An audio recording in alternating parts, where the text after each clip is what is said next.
Well, hey there everyone, and welcome back to Cowboy Survival. I'm Richard, and what we're going to do today is talk about axe handles. So I did this hatchet last fall. I bought this down at Harbor Freight. I brought it home, did a lot of modifications to it. A lot of you really liked it. That was a really good video.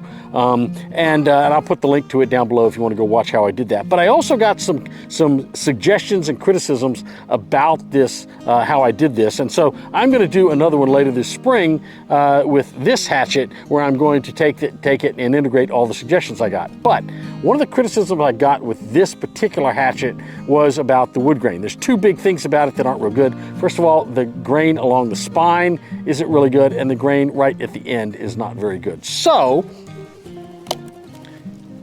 I went and got this one. Now, what we're going to talk about today is, what do you want to look for in the grain in the wood of the wooden handle for a hatchet or an axe that you're going to buy? What are the three things that you really need to check out and make sure are good, so that you've got an axe handle that's not going to break on you the first time you try to cut something or chop something? So remember, if you like the video today, click that subscribe button. Click the like button if you really like the video, and also don't forget to hit that notification bell so that when we have new videos, you'll be notified that that video is available. So with that, let's just get into it.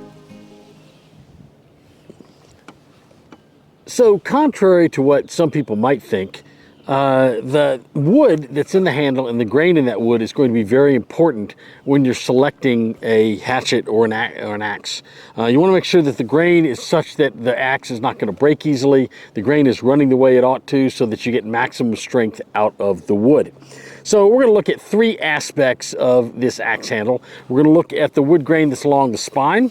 We're going to look at the wood grain that's on this side, and we'll also look at the wood grain that's on the end of it. So let's just start by looking at the spine of this particular hatchet. Now, it's kind of hard to see it on this side, on the back, but the grain is pretty straight, which is what you want. You want a pretty straight grain in through here, so that what you don't get is a whole lot of runoff to the right or to the left. You want this, or I should say to the right or to the left. What you want is, you want this grain to be running pretty straight, and it does. Now, on the other side, it doesn't run quite as straight. It sort of moves a little bit this way and then comes back and then straightens out as it gets up toward the top. So it doesn't go off to the side real bad. It doesn't have a lot of what it's called in the industry runoff.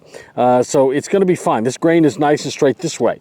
Now, a lot of times when you look at the side of an axe handle, that's where you're going to see some differences that you might not really want to see. Some shapes, some size. Now, they look pretty when you're finishing it, but it really doesn't add to the strength. So on this side of the axe handle, what you're going to want is, you're going to want nice straight grain also. You're going to see a lot of axe handles have these V's in them like this. It looks really great when you finish the wood. It's got a cool pattern to it, but the reality is those are weaknesses in the wood. So what you want is a grain like this on this side. It's pretty doggone straight. You can see it right here really clear.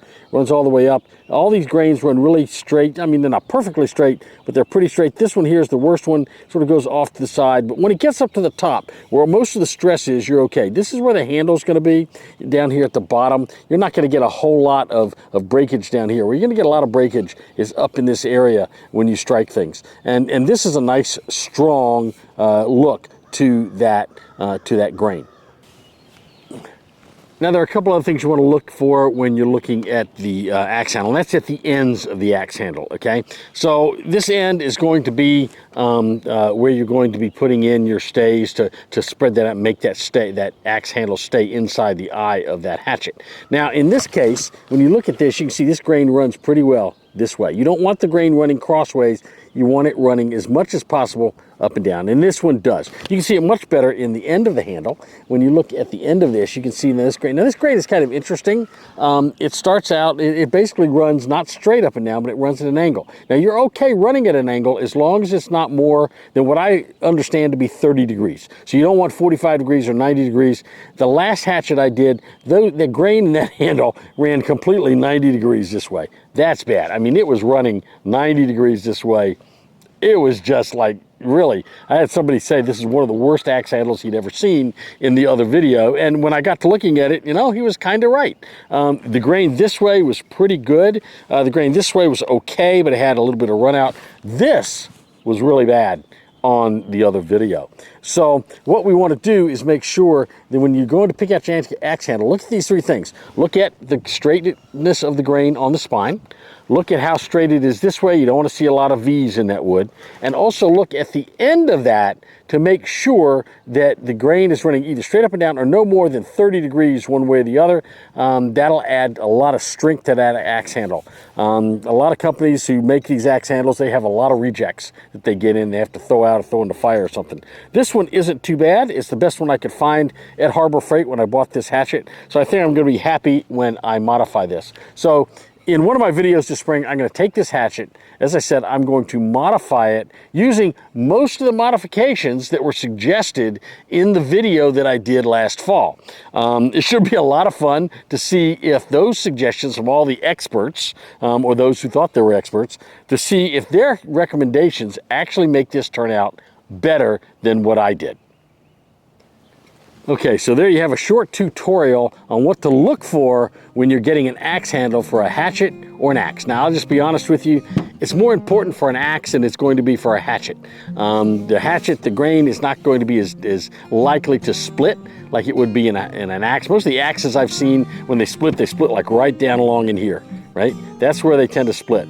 A hatchet's not quite as bad, but if you're gonna have a wooden handle on a hatchet, you wanna make sure you've got a good piece of wood in there. So, hopefully this was helpful. Hopefully you'll think about it next time you go buy a hatchet or an axe. In the meantime, stay strong, stay prepared, and have a blessed day. We'll see you real soon right here on Cowboy Survival.